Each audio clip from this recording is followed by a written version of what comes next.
It's Lorraine Francis with Cadiz Collaboration, and I'm here actually with my mentor, Kapil Malik. And I feel like we've known each other for a very long time. We've known each other actually 30 years. It's so crazy. It's so bizarre. crazy. Yeah. And we've done many projects together. Exactly. And you're currently with MVE. I'm with MVE. And you're I'm a design director and I'm a principal. Yep. I'm responsible for developing and designing wonderful hotels and resorts. Exactly. And I think kind of the past is we both were at Gensler and kind of having that like 6 degrees of separation. And I think kind of like your first amazing hotel was LA Live. First we were with Gensler and we did airports. We did airport terminals. We were airport terminal specialists. Yeah, Just so we did San Diego Airport, yes. We did Austin, we did Guam. Yeah. I forget Which is what kind all of like, but also like I love the correlation between airports and hospitality. Because we're dealing with like anxiety and people and having joy and kind of like switching their environment and their mind to be kind of like peaceful in a different environment. So you're playing with the psychology in both aspects. Which I think to that point, I think you're playing with experience. Experiential design. So it goes from guest experience to passenger experience, and it goes seamlessly together. So there's definitely a crossover. No, exactly. Now, and the minute you walk out your door, whether you're going on business or whatever, you have to go to the airport. You have to get transported to wherever you're going to, a beautiful hotel you're going to go to do, vacation or for actually business, which is so amazing. You were actually ahead of time on San Diego Airport Terminal 2, which is very warm, right? Feels good when you go in. Now there's a shift in aviation to hospitality. So it's more like your living room. And it's really been happening since we did the San Diego Airport. It started the whole thing. Exactly. No, but it is a beautiful airport, and I think also even for Austin. Oh, we also did Austin. No, and Austin was like so experiential. I mean, obviously, we had a little different thought between 9/11, and our whole thing was really bringing in the music of downtown and bringing that to the airport and having the retail shops be very local. And that was really great. The food vibe was local and local music. Austin is a music city, so that was really cool. And that terminal, I was in it, I don't know, a couple of months ago, and it still looks good. It does. Actually, it's kind of fun because we've been thinking about you actually. Because we've been working on a hotel in Austin for the past 2 years. It's been under construction. You fly in. We just opened, but because I didn't fly into it for like 15 years, and then I started flying in. And at the same time, like my mom flew in and my son flew in, and they were like, "You guys did this? This is nice." So, and it was but they kind of messed up the retail. I didn't want to tell you about it. But then, most important, you went on your own, and then you came back to work with me. Yes. Which I was so excited. Yeah, no, it was good. It was a great 5 years. And we did multiple hotels. Yeah, exactly. Together. But I think also, before I came back, I think you took me up in LA Live, and I went up to like the helicopter helipad. I remember that. Well, we went up on a helipad. But that one turned out so beautiful, just kind of being, also for Alice conference, that's always like a great hospitality conference that we all go there and experience like the whole ballroom there and just the multi-level hotels and everything. So it's just a great property to like. So my office is catty corner from it, and I look at it every day. So as the sun changes, the building still looks good. No, it looks good. It looks fresh. It's still iconic. What are you working on that's exciting right now? What's kind of going on for you in the hospitality world? Well, I'm working on a resort. Hopefully, you will come in Paso Robles. It's an amazing property. And it's in the vineyards. So we're going to build this resort in the vineyards. And there's so much going on, like Central California, and there's like so much happening there, which is so beautiful. And just kind of it's a nice mix of like Southern California and Northern California, and people like congregating there, and the wine has become a lot better there. So that's kind of amazing. And then also recently, in the past year, we worked on this amazing food hall, and that was kind of bringing in a new experience and kind of having. That was cool. No, I did stress you out, but it was cool. Stress your team out and everybody. But it was fun, but also it was fun collaborating, whether we had a little rough patch at one moment, no big deal. It was kind of like work through it. And I think it's also like the passion of design. It's like you're very passionate about design, I am, and we kind of like, having a little friction is good. Totally good. So and just to add to that, I think you know it. You know me well. I work through what I call a hyperactive design process, where there's discourse and dialogue and constantly exchange of ideas and push.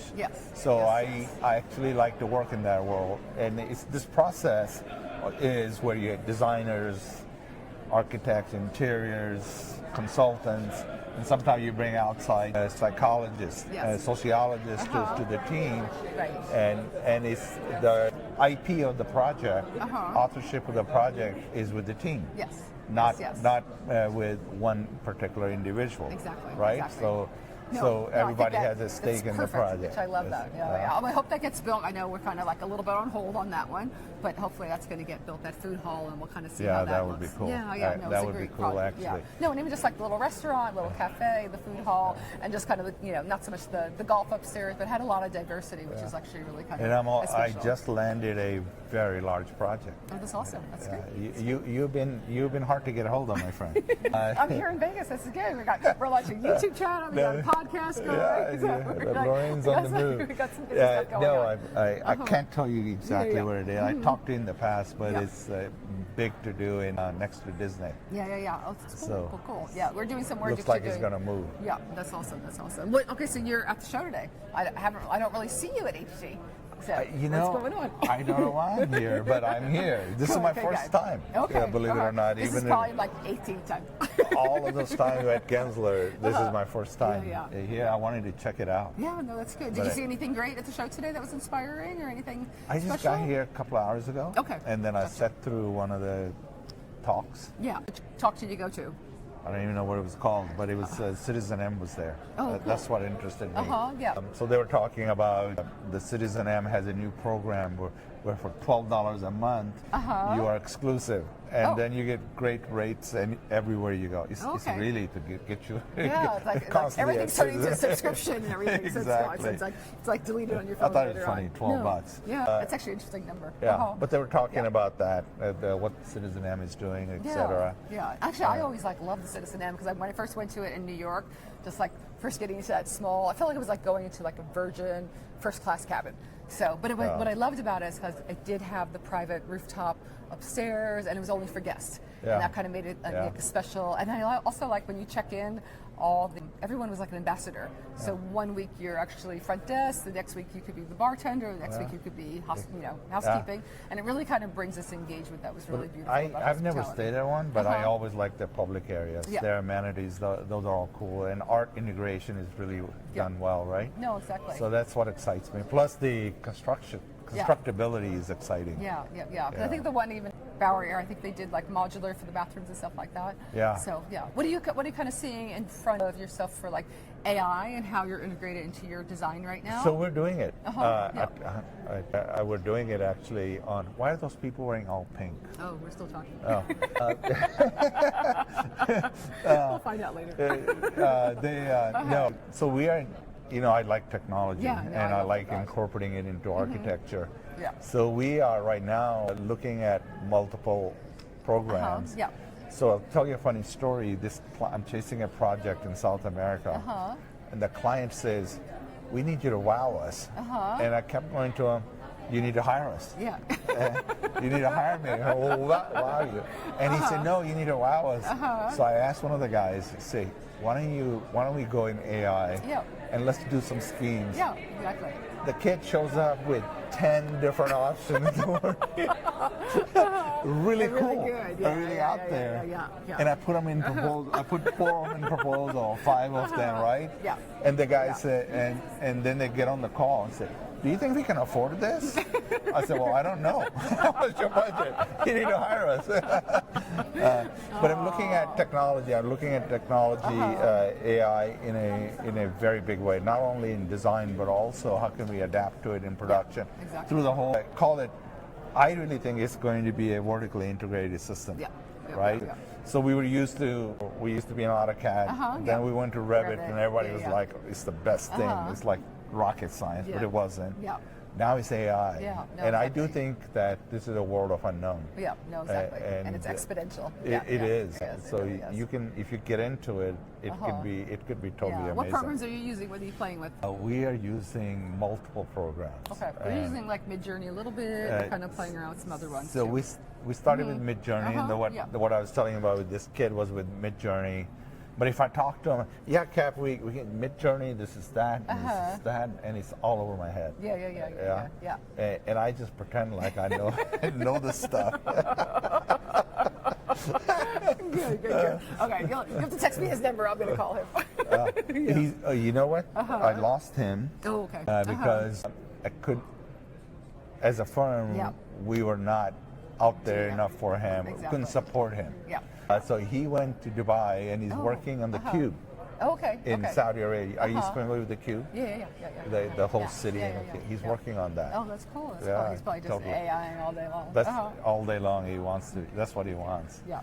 Is there anything else you kind of share with our audience on what else is kind of like happening for you that you kind of like, or what do you see kind of as the experiences shifting, or any trends that you're kind of following? Well, trends in hospitality and in aviation are shifting more towards experience. Experience. Technology is driving aviation in a big way. It's touchless from the curb to the gate, and I'm saying touchless to the aircraft. So and it's all about hospitality, and it's all about biophilia, bringing that in the terminals itself, and creating a unique experience. Good thing I was researching that 10 years ago. I know that. I should call you up and say, tell me about this. But I'd rather just work with you. No, exactly. Work with you to do this stuff. Good. Doing a cool part. Doing a master plan in Guatemala. Oh, cool. Airport master plan with airport cities. Okay. So that's kind of cool. Yeah. I'm teamed up with a firm out of Spain called TIPSA. They're really cool guys. Yep. Cool.